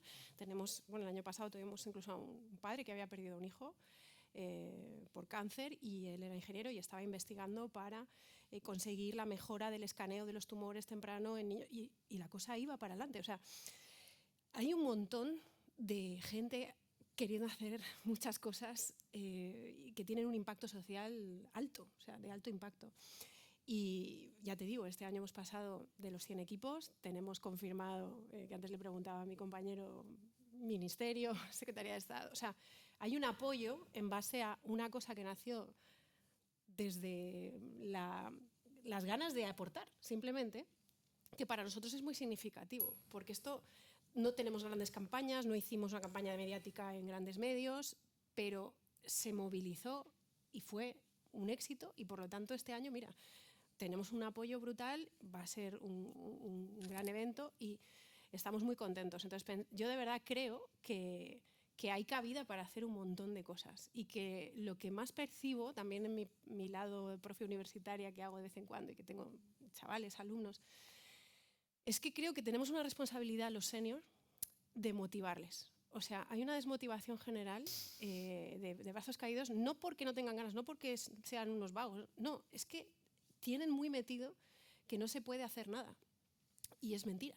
O sea, y en cuanto tú se lo demuestras y les das un poco de luz, eso florece. Creo que tenemos la responsabilidad de cambiar el discurso derrotista y catastrofista, sobre todo para las nuevas generaciones, que, como hemos dicho al principio, la sostenibilidad, el impacto social, la ética, ya lo tienen en el ADN, ya exigen a las empresas eso, pero lo que les faltan es herramientas para que ellos desarrollen sus sueños y puedan continuar. Y las herramientas no solo yo creo que se les pueden dar, sino que hay que trabajar en que cojan ese testigo, en que realmente tengan ganas de hacerlo, ¿no? Entonces, yo creo que en el lado de la comunicación es importantísimo lo que hagamos y cómo traslademos estos temas y creo que hay mucho por hacer, que es lo bonito también, ¿no? Es decir, bueno, tenemos un libro en blanco, tenemos muchas herramientas, estamos todos coincidiendo en que pueden ser muy buenas, muy positivas o pueden usarse muy mal, pero quedémonos con lo primero, ¿no? O sea, quedémonos con lo primero, es el momento. O sea, entonces yo, sinceramente, yo iría por ahí. O sea, para mí mi mensaje es trabajemos con las nuevas generaciones y que lo vean no solamente como la huella de carbono y tengo que medir unos datos para completar un informe porque hay una directiva europea o tal, sino que esto es mucho más amplio. Y hay oportunidad. O sea, no es solamente RSC y ética. Hay oportunidad de negocio. De hecho, en Estados Unidos hay muchos ejemplos de empresas ya que nacen como con el sello de yo quiero hacer las cosas bien y que están triunfando. Bueno, pues no sé, yo creo que hay espacios, esto es un tema y un foro poco debatido en general y creo que nos lo tenemos que hacer mirar. Nos lo va a hacer mirar nuestro público espectacular que viene con ideas, con energía. Nada, tenemos 10-15 minutitos por si queréis hacer alguna pregunta a nuestros ponentes. Si no, me animo yo, pero seguro que alguien se presenta, dice sí. Si quieres, dinos desde dónde vienes.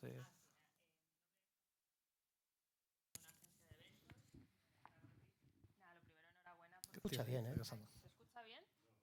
Para la Sí, grabación, mejor. para la grabación. Ah, del vídeo. fenomenal. Pues nada, enhorabuena por la mesa, que creo que ha sido súper interesante y que salimos con muchas ideas. Y a mí sí que me gustaría, tampoco sé si es el foro correcto, pero sí me gustaría, como agencia de eventos y organizadora de eventos, nosotros siempre hemos tenido ese latir sostenibilidad. De hecho, nos certificamos en sostenibilidad, pero ¿qué nos ocurre o qué nos pasa? Y desde aquí lanzo la petición a ver si llega a los oídos correctos, que cuando sales de Madrid, sales de Barcelona, de las ciudades que suelen acoger eventos, la oportunidad de organizar eventos que tengan impacto sostenible, es decir, buscar espacios con certificados de accesibilidad, buscar proveedores, por ejemplo, de centros de empleo que fabriquen merchandising que ocupen a personas en riesgo de exclusión.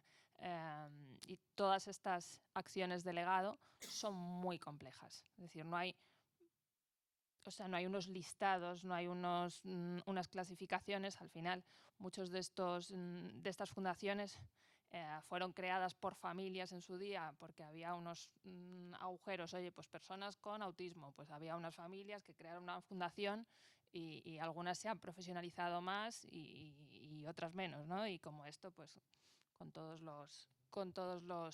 los colectivos. Entonces sí que haría una petición o haría esta reflexión de que tendría que haber alguna manera de poder hacer esta accesibilidad y hacer esta sostenibilidad en todo el territorio, porque claro, es eso, cuando te vas a Cádiz, pues se encuentra un espacio con certificado de accesibilidad que ya verás que no hay ninguno.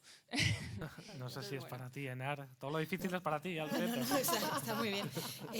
Sí, estoy de acuerdo. Precisamente por eso hablaba, de dos puntos, ¿no? De la importancia del reequilibrio de la oferta cultural en el territorio, porque vemos que está concentrada en 2, 3 grandes focos, ¿no? Dependiendo del tipo de eventos. Y por otro lado, claro, del impulso para esta formación de profesionales. Es que es justo una de las cosas que trabajamos con nuestra línea. Lo sé, sí, por eso he ido ahí. Con nuestra línea de ayudas de acción y promoción, claro, sí, pues sí, se prioriza que tengan todos estos componentes.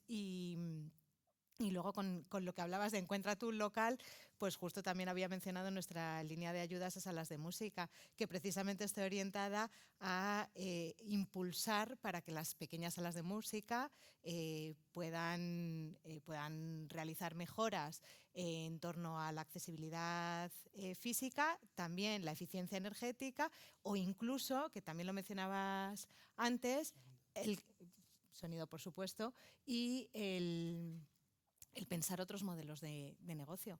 ¿Que esto se es consciente y se está trabajando en ello? Sí. ¿Que aún falta camino por hacer? Claro, así justo empezaba. Hay un potencial, ¿no?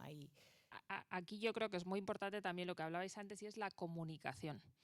Comunicar que los eventos se ejecutan de forma sostenible, porque muchas veces las personas no son al final conscientes, tanto los proveedores como luego los asistentes. Y creo que a veces, por no presumir, porque venimos de esta época donde vamos a presumir de todo lo que hacemos, ahora es como que no se cuenta y bueno, creo que sigue siendo importante la información y la comunicación. Pero la realidad es que es verdad. Mira, nosotros, aparte de Movistar Arena, gestionamos un espacio en Alicante, en Granada, en Salamanca, en Sevilla, Jerez. Todo lo que he dicho ya no vale para otros esos recintos, porque todo lo que tenemos aquí no se cumple en esos otros locales. Accesibilidad, pues cercano a cero. O sea, calidad de servicio, todo es cercano a cero, es verdad, pero hay que acercar la cultura también a otras ciudades. Ojalá esto se extienda y tal. Nosotros tenemos un proyecto de construir recintos que no existen, es que no existen, ¿no? Aquí en España que hay polideportivos y plaza de toros. No hay otra cosa. Entonces, nosotros tenemos un plan para construir un recinto sostenible en muchas ciudades, que no existe una dotación de ciudad de estas características. En fin, no es fácil, no es fácil. Pero tenemos un plan, pero tiene razón. Todo lo que he dicho de lo que hacemos aquí estupendamente, lo borro para los otros recintos que gestionamos. De hecho, yo encuentro mucha desinformación que estoy seguro que si les llegara, hablo de los pequeños ayuntamientos que hacen los famosos festivales con encanto, con los que yo tiemblo. Estos ayuntamientos no tienen información. Estamos todavía anclados en las viejas concejalías de fiestas que se han quedado, yo creo, muy ancladas en el pasado. Creo que tiene que modernizarse ese concepto de las concejalías de fiestas y tiene que modernizarse mucho y abrirse a otro concepto mucho más europeo, mucho más moderno, en el que una carta con un protocolo indicándoles, no sé si obligando, pero sí indicándoles posibilidades de cómo hacer las cosas más sostenible cuando vayas a hacer, pues en el huerto nazarí o en el campo de fútbol, vayas a hacer tal cosa, pero les veo bastante despistados. Es decir, si se les diera 4 ideas, seguramente estarían algunos de ellos, no digo todos, encantados de poder colaborar y hablo de la punta de la rama. Es decir, justo el extremo de aquel ayuntamiento de Teruel, de la España vaciada, donde van a hacer un día al año un festival en el campo, ¿no? Por ejemplo, ¿no? Pero yo aquí también por echar un cable, yo creo que compañera del metal. Qué bien suena eso. Compañera del metal, o sea, es que me he visto muy identificada con lo que estaba contando. Yo creo que, por ejemplo, en Málaga yo te puedo hablar de la experiencia, ¿no? Y ya te digo, llevo la parte de congreso, no directamente toda la parte de gestión, pero lo que yo siento es que se rema a favor desde todos sitios, independientemente de que haya una directiva nacional o que no haya. O sea, aquí también hay mucho de la voluntariedad de liderazgo local, ¿vale? Aquí, pues, Málaga, por ejemplo, es conocido el alcalde, independientemente del color político, rema siempre a favor, apoya todo. Totalmente, o sea, es de fácil acuerdo. trabajar con ese ayuntamiento. Entonces, eso favorece que todo fluya, ¿no? Al final, por ejemplo, el DESI, que tiene un impacto en la ciudad, creo que es de 30 millones de euros cada vez que se hace el evento. Entonces, claro, eso también enriquece. Yo entiendo que los malagueños estarán hartos de nosotros, o sea, los taxistas, la gente que entra a los hoteles a reventar. Pero bueno, tiene un impacto durante esos 3 días, esa semana, que, bueno, pues es riqueza, ¿no? Para la ciudad. Entonces, ahí se trata también de que haya una colaboración abierta, de mentalidad abierta con, pues, todos los organismos y que todos remen a favor. Y me imagino que dependiendo de la región, pues Claro. lo habrá o no, ¿sabes? Bueno, hay un dato, ¿no?, que es parte de esta riqueza y de esta complejidad de la cultura, que es una materia concurrente, es decir, la cultura no está solo de la mano del Estado, sino también de las distintas comunidades locales. autónomas, claro, y los locales. Sí, sí. El caso de Málaga es un caso increíble, ¿no?, en el que han apostado por un cambio del modelo productivo, con unos hubs espectaculares, y bueno, pero también es verdad que esto a distintas escalas también lo encontramos en otros lugares, ¿no? Y que por eso quería traer ejemplos de cositas muy pequeñas que se estaban haciendo en Asturias o en Burgos, o sea que lo hay. Es verdad que no tiene la fuerza o la escala, más que la fuerza, la escala, porque yo creo que la fuerza sí que lo tiene, pero no tiene la escala que puede tener Madrid, Barcelona. Sí, está claro. Es inevitable, ¿no? No sé si tenéis alguna pregunta más. Bueno, muchas gracias. A mí es que este tema me llaman Greta, o sea que os podéis imaginar en la escuela. Bueno, yo quería preguntaros, porque ha salido varias veces la palabra didáctica, y nosotros intentamos hacer didáctica desde hace ya un tiempo, de la mano también de Fundae, con los cursos y con la asesoría para las pymes. Y nos estamos encontrando que nos está costando muchísimo. Somos un medio de comunicación, hemos utilizado distintos canales, os puedo asegurar que hemos invertido muchísimo dinero y mucho esfuerzo y tiempo en la difusión para sensibilizar y formar a las pymes. Además, no solamente con cursos, tenemos también asesoría gratuita. Todo es gratuito para que ellas puedan hacerse su plan de sostenibilidad, y nos estamos dando cuenta que las pymes pues no están en estas. Están en otra cosa, que es en la supervivencia, pero nos cuesta un montón. Entonces, habéis hablado de las administraciones públicas. A mí me gustaría saber si cada uno desde vuestra parcela, vosotros pedís a vuestros socios o a vuestros proveedores, que sean pymes, si les estáis pidiendo este compromiso en sostenibilidad, porque creemos que hasta que ellas no lo vean como una obligatoriedad, o bien porque se lo piden sus clientes o bien por una normativa, creemos que esto no se va a materializar. Y con el gran número de pymes que tenemos en España, pues creemos que es una responsabilidad enorme la que tenemos. ¿Cómo lo veis vosotros? Para mí. Que tiene mucho No, problema. estaba pensando cuando me estaba diciendo a ver si nosotros somos exigentes con nuestros proveedores. No mucho. Nosotros somos pequeños, ¿eh? Gestionamos un edificio muy grande, pero somos una pyme. O sea, que parece que estamos... Efectivamente, mira, es un paso más. A nosotros sí nos exigen cuando viene un evento aquí, como he comentado antes, pero realmente no somos muy exigentes. ¿Sabes lo que pasa? Que los pequeños, las empresas pequeñas, estamos muy asfixiados, ¿sabes? Del día a día. No podemos tener una estructura para controlar todo lo que hacemos, no podemos permitirnos esto. Muchas veces tampoco podemos permitir invitar a alguien que nos ayude y que nos asesore y tal. En nuestro día a día es muy complicado, ¿eh? Efectivamente, si nosotros a algunos proveedores de los que tenemos les pedimos ese impulso, no sé si se les saltan los cables, ¿eh? Porque creo que las pequeñas empresas vamos muy aficionados. Y además que con todos los nuevos controles que las administraciones nos exigen, es que dedicamos mucho espacio. Mira ahora Hacienda con el tema de las facturas. Es que hay que tener una maquinaria para sobrevivir y para dar cuenta a terceros. Control horario, no sé qué, pum. Es que de verdad, hay una maquinaria que no se ve. No sé si es una maquinaria productiva o no productiva, no lo sé, pero que no llegamos. Yo, desde luego, desde mi punto de vista, nosotros no llegamos a hacer una campaña de formación, a invitar, no llegamos. Y tampoco podemos exigir a otros porque si no llegamos nosotros, no se lo vamos a pedir a un segundo. Creo que hay un camino por andar, por lo menos. Claro, yo, bueno, aquí te puedo hablar también pues, de las dos experiencias, ¿no? Un gran evento que, como te digo, no es mi empresa, yo tengo mi empresa, pero estoy muy metida en ese gran evento y en la gestión. Y sí que sé que se intenta exigir a todos los proveedores. Luego está lo que dice ella, que existan proveedores allí que puedan cumplirlo, ¿vale? Que esa es otra. Pero sin duda estoy 100% de acuerdo con él. Es decir, España es muy particular. Hay un nivel de asfixia que yo creo que es un mantra que siempre decimos y parece que es que nos quejamos siempre, pero no es verdad. O sea, de hecho, nosotros tenemos la experiencia de haber abierto empresa fuera y haberla abierto aquí. Y mi socio flipaba. Decía, ¿pero en serio? O sea, todo esto es lo que hay que hacer, es muy burocrático, es muy tedioso. Yo quiero pagar impuestos sin dudas, yo soy de las de pro impuestos, pero joder, o sea, para hacer rentable una empresa en España, ole, tienes que facturar bastante y hacer una ingeniería muy sofisticada de costes para que eso fluya. De hecho, la mayoría se hunden, las microempresas, ¿no?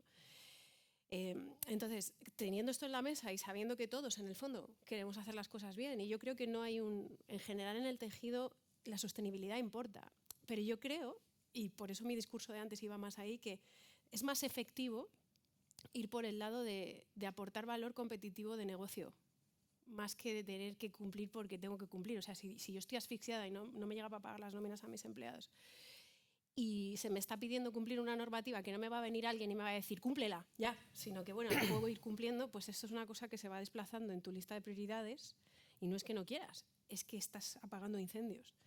Mientras que si eso pasa de ser una cosa que tienes que hacer, un nice to have, digamos, a que es algo que realmente va a aportar un valor a tu negocio, creo que el chip cambia.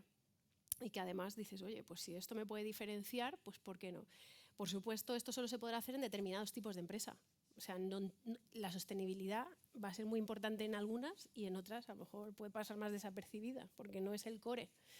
Entonces, quizás ahí es ir más a aquellas donde es el core y centrar en que sea algo que incorporas en tu core de negocio, de servicio, de producto como un plus para tus compradores, tus clientes. Y luego está pues que hay directivas, hay normativas y que las hay que cumplirlas y ya está. Si es por ahí, pues es más un tema táctico, no es, ¿sabes? No es tanto, bueno, yo quiero ser bueno y cumplir con... No, es que me obligan, entonces, oye, te voy a ayudar a que cumplas con esto. Pues eso también puede interesar a la pyme, ¿no? Me quitas este trabajo, esa asesoría que decías, pero yo creo que, y la percepción que tengo dirigiendo un foro enorme de pymes, es que que hay una asfixia generalizada. O sea, es un país difícil para ser emprendedor y empresario. No imposible, aquí estamos, pero es difícil. Entonces, tampoco podemos no ser realistas, ¿no? Yo creo. Creo que Toni, ¿querías decir algo? Bueno, esto último que has dicho, yo estoy de acuerdo, y imaginaros un músico que tiene que ser autónomo y trabaja 2 veces al mes. Muchos de los músicos que trabajan conmigo tocando el saxo se ven obligados, pero ese es otro debate, un debate además amplísimo, porque la burocracia nos ahoga a todo el sector del espectáculo, porque se tienen que dar de alta y baja, y ahora han surgido una serie de agencias intermediarias que te prestan el alta y la baja para que el músico se dé de alta por encargo. Una locura. La intermitencia entre trabajo y trabajo, que se supone que seguimos trabajando, aquí no la hay. Por lo tanto, para que tú consigas componer 8 días de trabajo, tienen que pasar 4 meses. Para muchos de los que trabajan para mí, por ejemplo, es terrible, pero tenemos el modelo en Francia y no hay manera, chica. Pero ese es otro debate. Lo que sí creo, el ejemplo te lo voy a dar con lo que dije al principio. Si mi sastre hace una producción de 100 trajes de boda y bautizos en mayo y tiene otra producción en enero, tiene que parar su producción o que le tiene que costar dinero para que las personas que trabajan en el taller hagan 4 trajes artesanales. Esto viene a colación de que todos sabemos lo que cuesta tener un huevo ecológico. Cuesta más un huevo ecológico, cuesta más la producción sostenible que una producción en masa. Esto es parte de la didáctica que tiene que haber también. La gente lo entiende. Si tú quieres comprar productos de primera calidad que son ecológicos y gallinas que pican en el suelo, pues evidentemente forma parte de todo este entramado. Y aquí nos encontramos en la relación que hay entre la sostenibilidad de origen y lo comercial. Por eso al señor que recogía las almendras de un árbol en la Sierra de Granada ya no le compensa, porque hay una huella de carbono que trae las almendras desde Panamá, voy a poner un ejemplo, o los aguacates desde Irán, y resulta que están más baratos que los que hay en la Sierra de Granada. Entonces, ahí volvemos otra vez a intentar legislar, no sé de qué manera, pero sí promover la materia prima, local, antes que otras, para poder... Y aquí se trata todo de facilitar. Estamos hablando de facilitar. El otro día escuché en la radio el caso de una chica que acaba de salir de agrónomos y quería montar una pequeña finca sostenible para que la propia, los excrementos de las cabras hicieran de abono para que luego creciera lo que va a vender. Bueno, no sabes. 3 años para intentar montar una empresa y la ley del campo no la deja. No la deja. Es decir, es muy difícil ser sostenible, luchar contra todo el entramado comercial y al mismo tiempo ir dando codazos a toda la parte legal. Es decir, es un poco, aquí hay parece muy interesante también que existan estos momentos donde podemos expresar esto, y los foros de discusión donde nos conocimos tú y yo, Rosana, que me pareció muy interesante, donde están todas las partes, los dueños del campo, los que tienen que comercializar el campo, los que divulgamos la filosofía de esta historia, los periodistas. Es decir, me parece que hay que hacer mucho para que todas las partes, cada uno exprese cuáles son sus problemas y podamos todo el mundo llegar al gran público, ¿no? Y la parte de comunicación es clave, lo que hemos dicho antes. Cada uno de nosotros, siendo comprador, puede elegir ese huevo ecológico o el otro. También es cierto que no todo el mundo tiene la economía de poder permitirse el huevo ecológico. O sea, es toda una rueda, ¿no? Que al final... Pues bueno, se trata un poco de eso, ¿no? De que concienciemos. Antes de acabar, que nos hemos comido ya el tiempo, os voy a pedir un titular o una mini reflexión de 20 segundos, ir pensándola. No sé si alguien tiene una última pregunta del público, si no la voy a hacer yo, pero alguien que quiera hacer alguna pregunta a nuestros súper protagonistas. Bueno, pues la última. Claudia, tengo que decir que estoy muy orgulloso de las nuevas generaciones. Ahí tengo a mi sobrina hoy que ha venido, que trabaja en sostenibilidad y está muy interesada en estos temas porque es lo que se dedica. Así que las nuevas generaciones están aquí. Así que un aplauso para Claudia, ¿no? Venga, pues os hago yo la última pregunta. ¿Cuál es la primera medida sostenible, que la puede responder también gente del público, realista, que pueda aplicar una pyme en un evento pequeño o lo que sea sin disparar costes? Si quieres.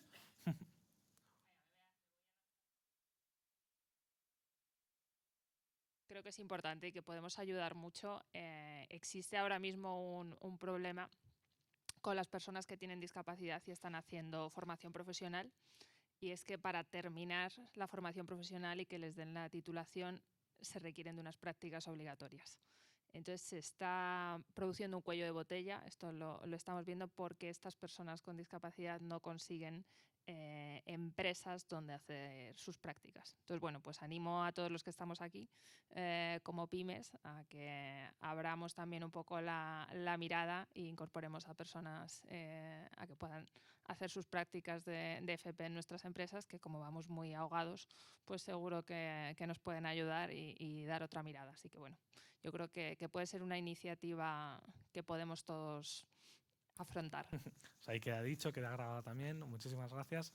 Y os pido, nada, un titular, una mini reflexión de todo lo que hemos sacado hoy aquí. Empezamos contigo, Enar.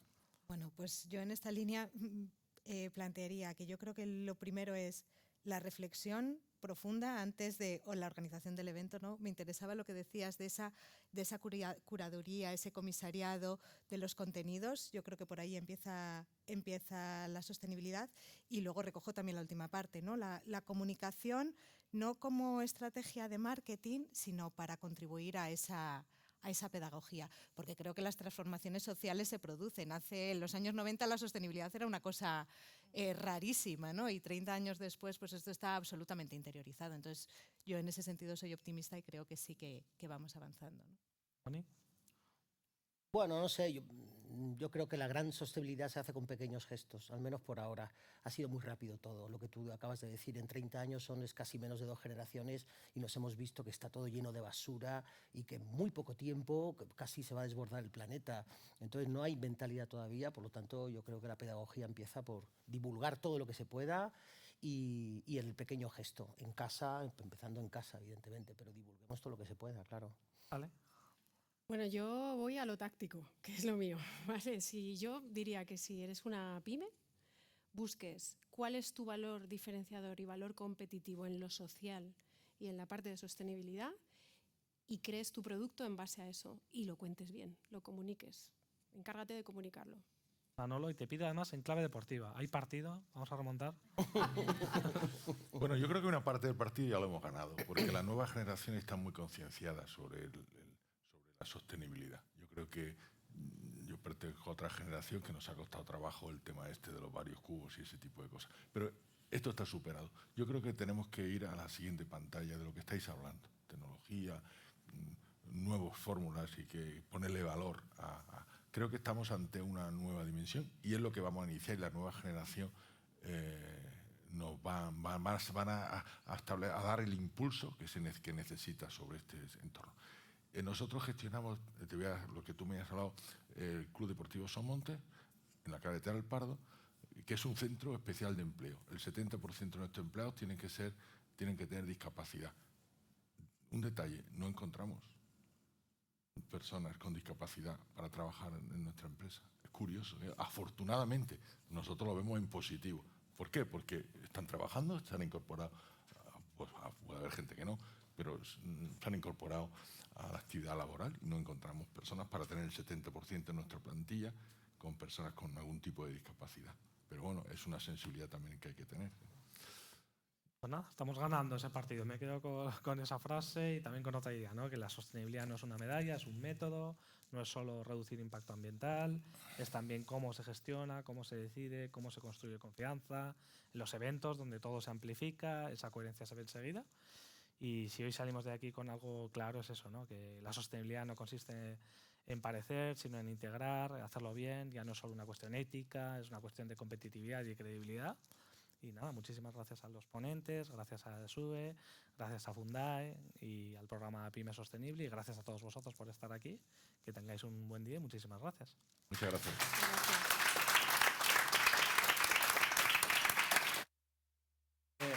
Creo que Eugenio... Hay un cafecito todavía, ¿no? Para el público, ahí fuera un cafecito, un zumito. Y no sé si hay que hacer una foto ahora de familia también o... Sí.